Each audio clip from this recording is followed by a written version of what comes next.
the most significant milestone after the signing of the cooperative agreement on the Bangsamoro on March 27, 2014 is the establishment of the Bangsamoro Autonomous Region of Mindanao.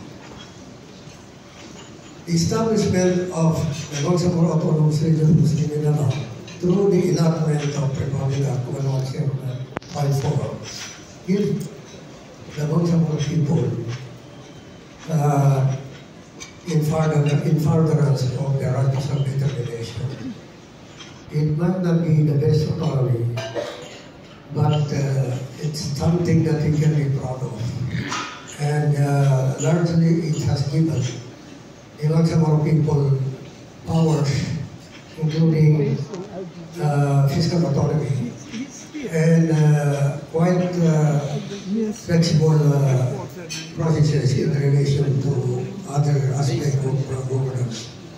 And I hope, while it's not yet the real autonomy that resides in the Philippine government, because if you remember, the framework agreement of Bangsamoro, as part of the cooperative agreement of Bangsamoro, speaks of the Bangsamoro Transition Commission, which are chaired from 2020 to 2016, and that of the Second Bangsamoro Transition Commission, headed by the late Brother Ghazali Jafar, speak of the need to propose an amendment to the Constitution, so that whatever is not considered as part of the Bangsamoro Commission in terms of the cooperative agreement,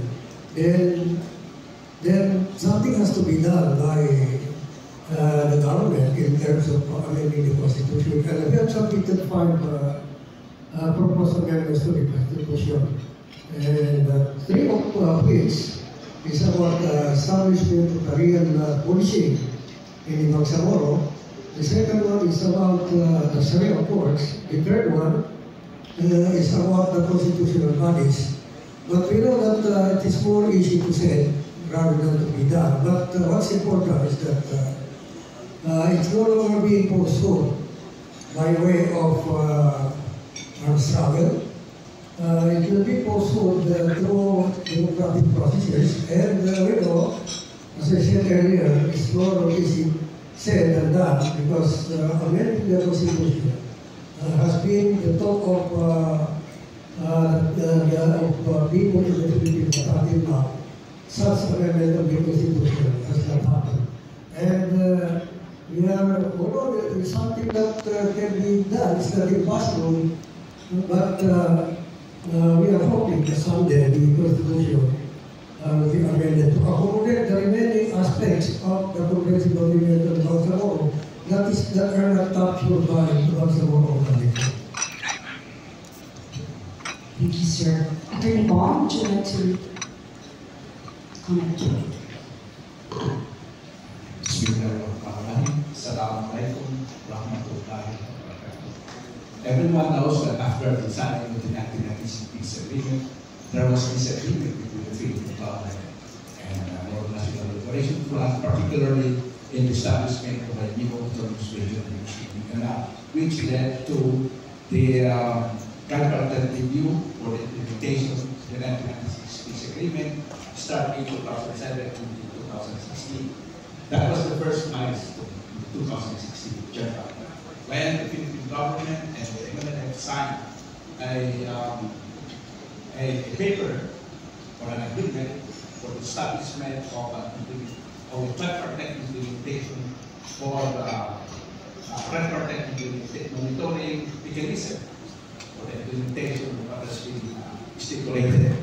And second, there was a stipulation for the establishment of the Bangsamoro Development Assistance Fund, which will operate not only within PAR, but throughout Mindanao, including Palawan. And then after that, nothing happened. Then, of course, second milestone was, and one of the most significant development was the establishment and sustained operationalization of the Bangsamoro Autonomous Region in Muslim Mindanao.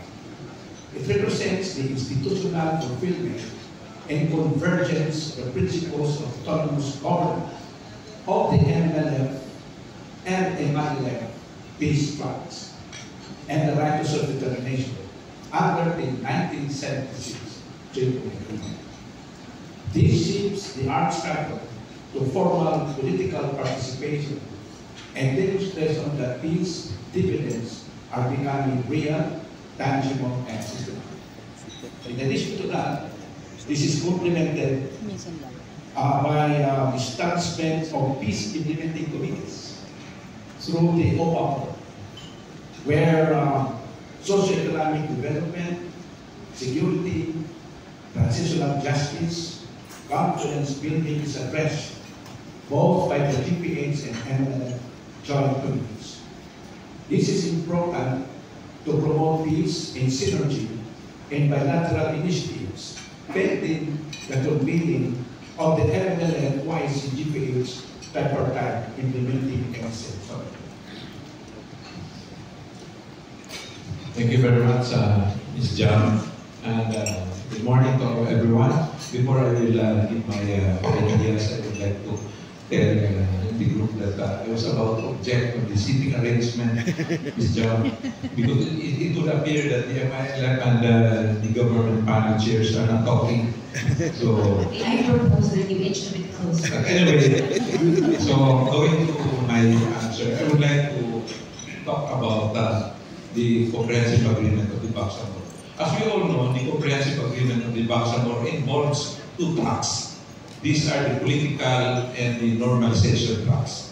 So, talking about the political, this includes the creation of the BARM as a political entity of the Bangsamoro.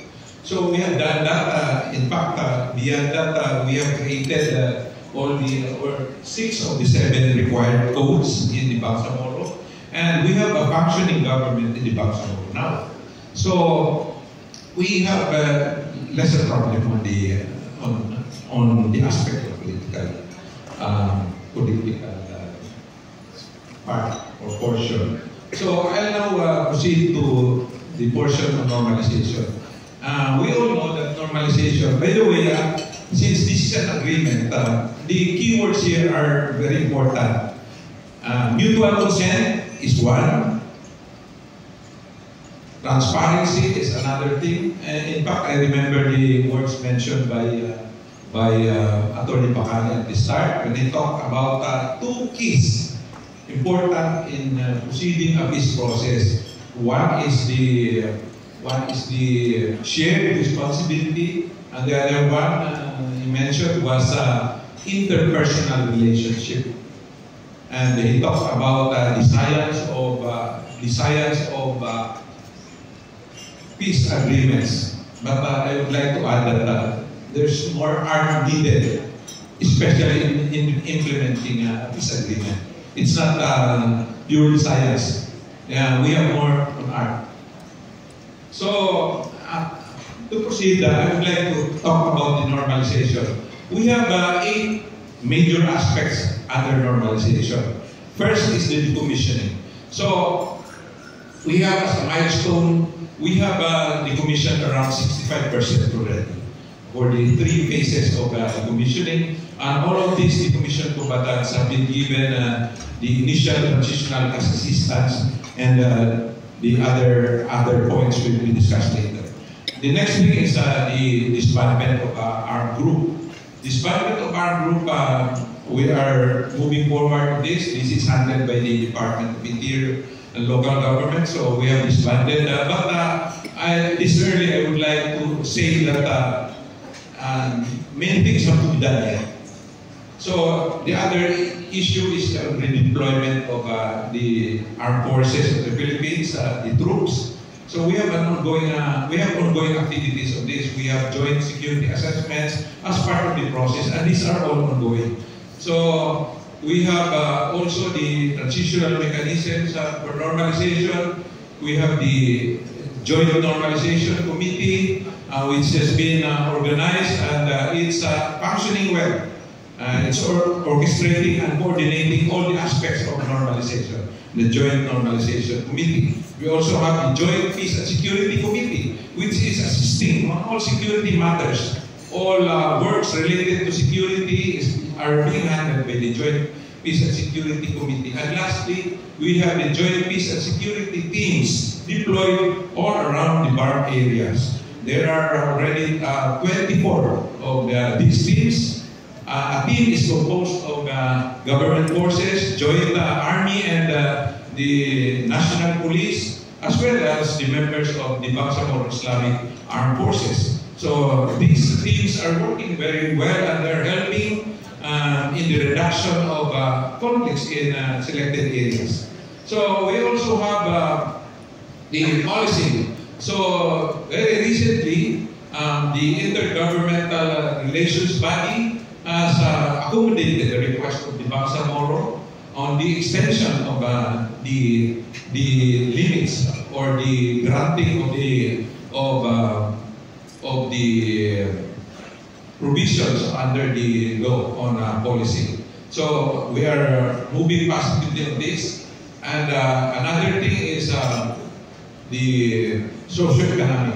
This area, I want to emphasize that, as I mentioned earlier, a lot of things has to be done on the socio-economic. This is the persisting problem. And this can be justified on perhaps on the meager resources allocated for this, but we understand, and in my recent discussion with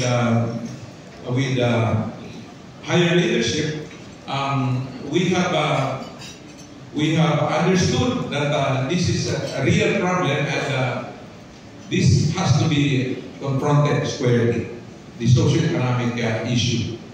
So we also have the confidence building, and this talks about the amnesty. And as of today, we have received 807 applicants from the MILF side, and we are happy with the MILF leadership, of course, submitting their personnel to apply in this amnesty program of the government. And finally, we have the transitional justice and reconciliation. So we are moving forward on this at the JRC. In fact, we have just approved, both panels have just approved the roadmap, which will serve as a guide in proceeding with this transitional justice and reconciliation. So all these things are moving forward, though we can say that some of these items are moving slowly, but with these developments now, we are certain that all these things will be ramped up, and we'll have a better appreciation on the national leadership. Would you like to add a supplemental? I just want to move back briefly to the issue of